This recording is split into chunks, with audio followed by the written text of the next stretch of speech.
Well, good morning. This is us. This is us in our dramatic, romantic, and glorious life on Bedlam Farm. Yeah, it's all of that. That's all We of were that? just talking about how handsome John is. Yeah. Look at that. Look at you. Look at how handsome you are. Look at that smile. All right, can we get down to business Look at here? you. Well. See? Oh, well, now that you mention it. All right, so today we have a subject that's interesting, and you may not want to hear about it, but I think you might. It's really It's about our perfect life on the farm. our perfect life on the farm and how that revolves around rats, who are our partners on the farm. And we're having all of this season, we've been having rat battles, and they're incredibly clever. They're much smarter than I am. They're not quite as smart as Maria, because she's I'm been not defeating sure. them, but you've been I'm not defeating sure. them. I have so far. I should not gone good. But we're always discovering where they're hiding in places and they're moving things around. And this time it was a bag of rice they got out of the cabinet. You can't imagine how they did that. So I hear the dogs barking. I hear Fate barking at like 4 a.m. And okay, so she barks once, and I'm like, okay, and then she's barking more, and then Bud starts barking, and they're in their crates, right, and they're barking. So I'm like, I better go downstairs and see what happens, because John's sleeping. He's not going downstairs. I don't really to see do what, rats. Rats not in my. I mean, if it were, a burglar or something like that, it's like me and Zineia are like, okay, let's go downstairs and take care of this. She would lick him to death. I used to do that.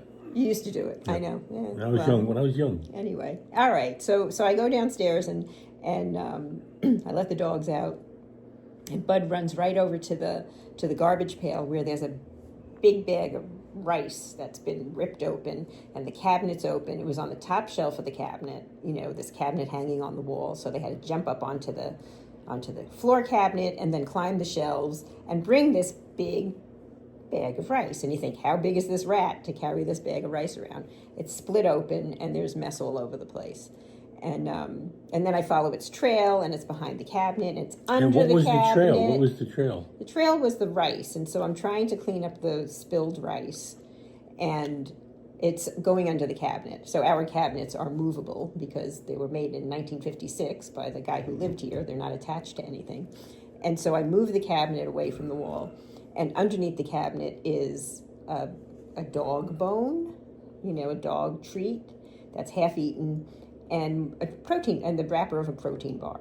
So this rat... They love my protein bars. They love your protein bars. Really love my and it's made them, I think, very, very healthy, which is part of the problem, because... Yeah, they have a lot of energy. It's really good. One time we found like 15 protein bars under the washing machine. They hadn't been eaten. They were just being stored there, of little bite marks in them. So I cleaned up this whole mess, and I'm like a detective now. We watch a lot of mysteries, and so I'm like, okay, I'm a detective. I'm thinking, where did this rat come from? And it has this dog bone, which is only in John's office, because only Zineia gets these dog bones because she's special. All right, can we just continue with the story, please?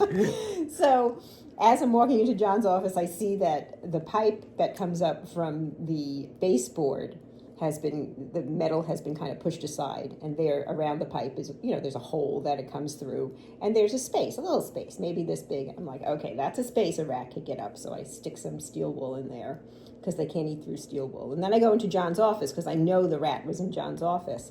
And there in the floor is another, like a round hole this big from another pipe. You heard Zinnia's baby? It did. Luckily, I was thinking, Zinnia's baby was fine. So... Wild here on the farm. It's just wild. Every day it's like this. Zinnia's baby is a stuffed animal, for those of you who don't know, who she has recently adopted. And she has really taken them. She growls whenever they come near her, or it. So, all right, so I have to interrupt, because the best part of the story for me, Maria has taken over the rat issue. So she knows where they come in, and knows where they don't come in, and knows what works and what doesn't. I come down here, and she has really reorganized the entire kitchen in the time it took me to get up and walk down the stairs. She had cleaned out the cabinet. She had taken all the stuff out. She had scraped all the bottoms. She had scraped the floor. She had followed the trail. She had opened up the panel where they were. She had cleaned that out. This is like to me, like a week's work of work. Or paying somebody like hundreds of dollars to do it. And it was literally like in 8 minutes.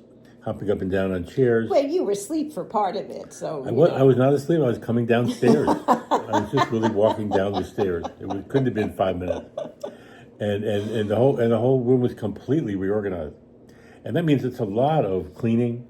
And It was a mess. It was a messy mess. And you have the It was a messy disinfectant, mess. and everything is spotless. Yeah, And yeah. you didn't like something was sticky, so you pulled out every single thing in the closet. It's a lot of stuff. Well, there It were was some all over the droppings. kitchen. One of the things about rats is they don't leave droppings, or they leave unless they're sitting in a spot and eating. Then they'll leave droppings. But they're not like mice. They don't leave droppings all over the place. So you know when there's like a bag of rice out of the cabinet and no droppings, it's a rat. You know that, yes. I you know that now. You're I've learned very that. good at rat control. And you captured a rat single-handedly, and then, of course, rehomed him, rather than do what I wanted to do is shoot him. You've been known to rehome a rat or two, John. Well, only it's become the way. but it's become a it's like what, the fourth or fifth time this Oh, year. I don't know. Many, maybe even more than that. It's become just part of our life. We never had rats before. I think the other two cats, Flo and Minnie. And this is with a keep cat them who away. likes to kill rats, and there's Yeah. rat bodies all over the place. So I think they got, they came here, and it's really hard to get rid of them once they've come here. So I think that has something to do with it. Well, we thought that Zip had sort of done the job for. This is what you can never explain to an animal, right? Cuckoo. Is that this is why you have rats, dogs like that, cats like that, excuse me. Because if the rats running around without the cats, there'd be like 100 rats running, taking over the whole house. It would be really and taking bad. over the barn and making the animals sick. And since they don't know anything about animals, they can't even conceive of a thing like that. So, and he also is, by the way, cosseted within an inch of his life. Spending life in laps, getting special gourmet meals, getting heated farm things. I mean, this is not a cat. He meditates with me in the morning now. He sits on my lap when I sit outside. I take pictures every morning of the two of them. It's beautiful. It's a gorgeous sight. He now waits for you, sits in your lap, and I'm not going out there because the bugs and everything yet. I was going to go today, but I couldn't quite get it organized. If you were sitting out there, he'd be in your lap, though. I'm just the default lap. I'm not going to be close. It's going to be. I'd be more worried about Zinnia's baby. That's what I think. So Zinnia's baby is a fun kind of thing, isn't it? I mean, have you ever seen that with? I had a couple of people like send me one woman, Kathy, sent me a picture of her Burmese mountain dog with a little stuffed Burmese mountain dog. She said it's her it's her dog's baby. I'm wondering if it has something to do. And then someone else wrote too that they have a little stuffed animal that their dog is. What I love has to about do with Zineia color. is she is two parts sweet and stupid. And she's the sweetest dog I think I've ever had, and probably the dumbest. And I love that about her because she's not complicated in any way, shape, or form. She likes to eat. She likes to eat crap. She likes to eat anything, really. And when I'm working, I don't even know she's in the room. She's by my feet. She couldn't be nicer. No trouble. But she's weird, and she is. I got at the florist. I bought this little weird yellow white Teddy bear, and she thinks it's her kid. You can tell she thinks it's her baby. And when the other dogs come anywhere near it, she kind of growls, which she never does, and sits on it. And we see her over in a corner sometimes at night, wonder where she is. Usually she's always there with her with baby. us, but now she's in the other room with protecting her baby. So now I've moved the baby into my office so she can be near the baby. And when she has her treats that Maria Snidely is referring to, her big chew bones, then she just moves over into the corner and sits with her. So, and we're trying to respect that because she really loves this baby. I want to take it away from her so she doesn't have the burden of it anymore. But it amazes me. This dog is really very regular and doesn't surprise. And I love that about her. I love the dog. She's a great dog for me. But this is different. This has changed. This thing has changed her behavior. It's in her, right? It's in her. It's in her. And anyway, back to the rats. So you also adopted a great attitude about the rat. I get upset about it and plot and think, and you all right, just another day. And you lay out your traps, and most of the time, it's a running battle. I think you keep them out of here, and they find another way in. That seems to be it, And then we put out the traps, and after they get caught one time or two times, then you can't catch anymore. They learn. And they usually go away. And so we do things like shut certain doors and You do. plug You do that. certain You do all holes, of that. and You do we all of leave the that. dogs out. We put the cat in the basement. Stuff like that. We have I am no this, longer it's like, consulted in the cat battle. no, no, no, no. You help. I'm like, okay, should we leave 2 dogs out or 1 dog out? What should we do? That's a lot of help.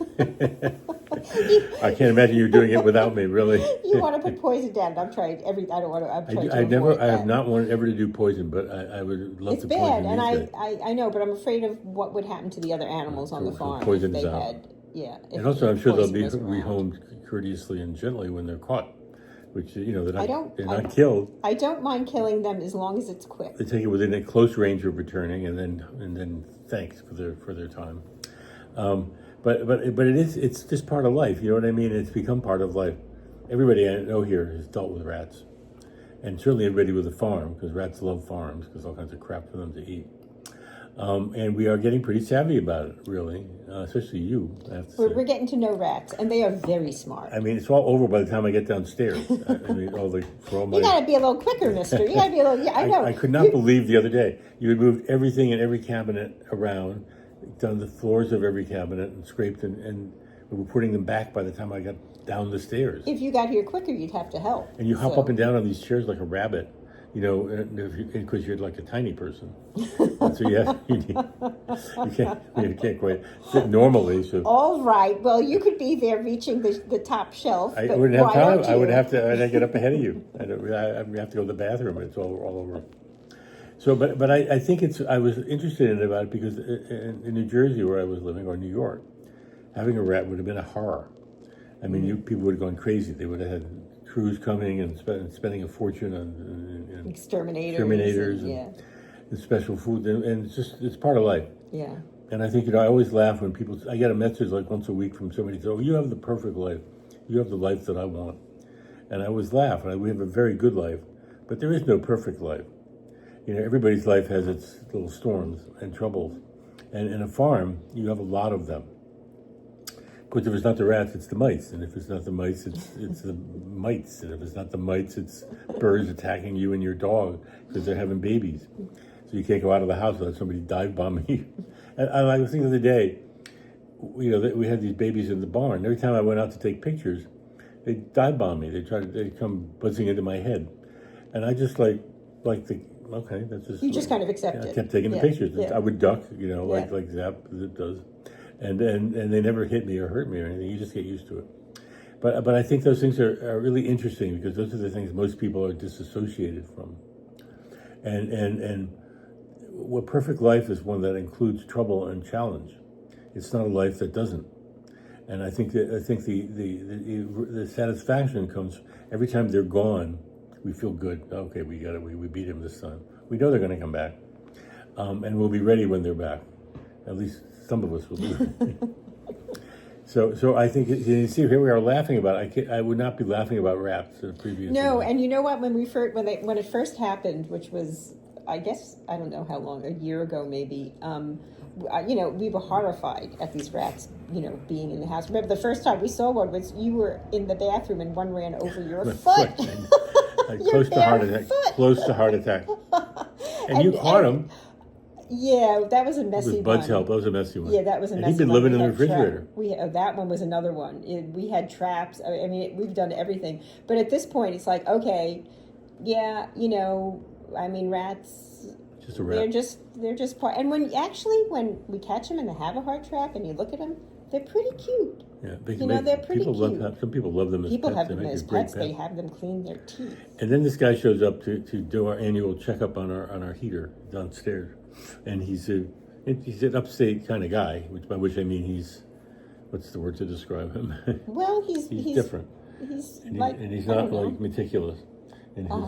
But we're talking about the rats, and he says, "Oh yeah, I had a rat, and he lived in the drawer in the kitchen, and I'd come down every morning and say good morning to him, and he would occasionally get some food. I'd give him some food, he'd get some food, and then after the season he left, and he said that sadly, like he missed him." It was like a little children's book. That's one thing I love about living up here. There's just like not only that's is it one not a way big of looking deal, at right? it. And I was thinking, well, that would be nice to kind of make friends with a rat. but I don't think we would be comfortable with But that. no, why not when they're eating all the food out of your cabinet? And Bud would have a nervous breakdown. Bud would have a nervous breakdown. It wouldn't be. It wouldn't Zinnia would not mind at all. She would just. It was a she sweet would story. just growl when he came in. He told that story, and I was like, "Oh, that's like Yeah. I was picturing, this little cartoon rat." And he comes in. He's covered in little grease and oil.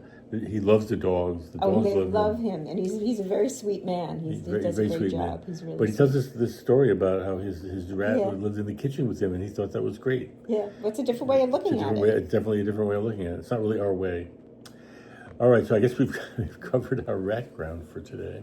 This is life on the farm. This is us, and we love it here. And actually, I think we really love having challenges like that. Oh, it makes it all part of it, right? And I must say, you have really evolved in the way you deal with it, as you have with everything. You really know the whole drill now. That used to be my job. We've figured it out. We kind of, you learn. I always want to go you to. learn I or you don't. Go to buy some poison and blow up the kitchen and stuff, but we're not doing that. We're doing that. We're doing the humane way, and we're winning. Soon we're going to have little rat pets in our, kitchen drawer. Last resort is little to put beds Zip in the and- basement, and then we start finding Zip- the cat bodies. Zip will go in the basement. The rat bodies. Zip will definitely go in the basement. Well, all right, I think that we've covered that ground. Thank you I all. think we're good. Thanks for listening. Thanks for being for- here. I'm wearing my thanks for hat coming because by it's again. cold here today for the first time. Beautiful sun. I'm very happy. It is cold. But it's also I'm bald, so my head gets cold. I had to explain that to my wife. Why are you wearing your hat? Well, you said you didn't want to wear your hat anymore. And then All right, I gotta goodbye, get my hat. goodbye. We love you. See you later. Bye bye. Handsome, you handsome.